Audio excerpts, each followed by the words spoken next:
Many people seem to surround themselves with helpers. You can have a therapist, a trainer, an assistant, a dog walker. List goes on, encompassing all of the above, even more, except perhaps the dog walker. The title of personal coach comes with it. Marilyn Atkinson is an internationally recognized personal coach. It is a pretty new field, so we're going to talk about how it can help and how it works. This is Marilyn Atkinson. Thank you. Hi. So, the only personal coach, I have a trainer that tries to keep me moving. If you see what I mean. Yes. Well, that's very much a personal coach. Is it? Yeah, absolutely. Yeah, but he just shouts at me. You wouldn't shout at me, would you? Not on your life. But I would inspire you, Vicki. You would? You bet. Okay, how does one define a personal coach? If we're at a cocktail party and I said, what do? You would say what? Well, personal coaching is a brand new field in the world. It's a place where people now want to move forward into mastering all the key areas of their life. It's about mastery. Yes. It's about self-mastery. It's about relaxing into smelling the roses along the way. All the things that we really want in a very busy world with very busy lives. Well, who hires you? People. Specific individuals. Specific corporations. Corporations. What do they want from you? I'm an executive coach. Yeah. I work with people who've got specific areas where they're effective, other areas where they want to be more effective. Mm-hmm. And I assist them as they plan their agenda, develop their vision, mm-hmm. and begin to organize specific steps to get there. Mm-hmm. Like, for example? Help me.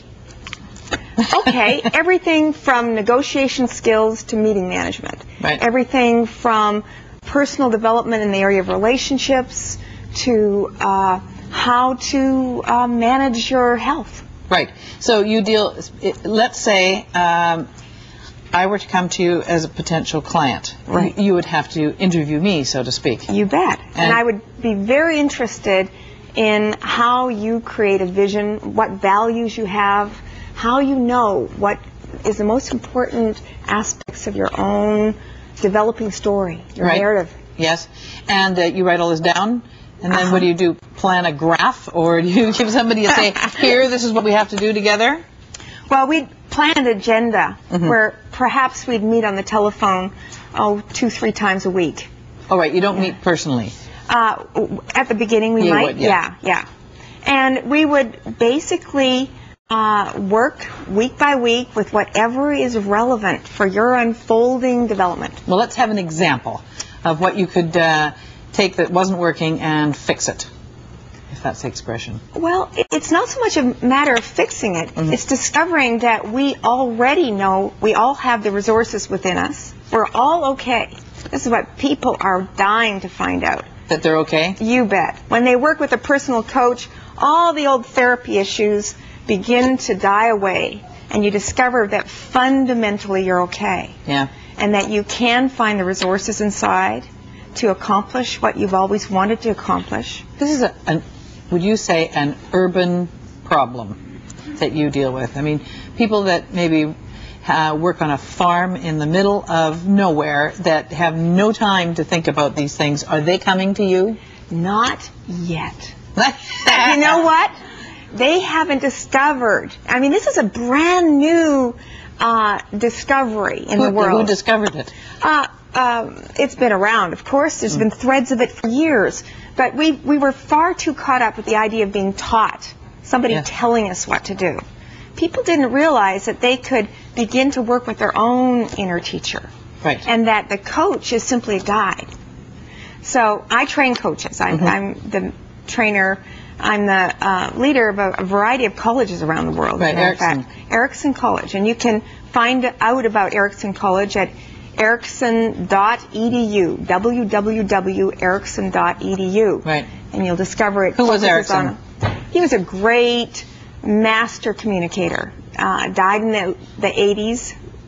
He was one of those people who never did the same thing twice, but had a genius for noticing the difference that made a difference to people. And everybody thought of him as being, you know, somebody who was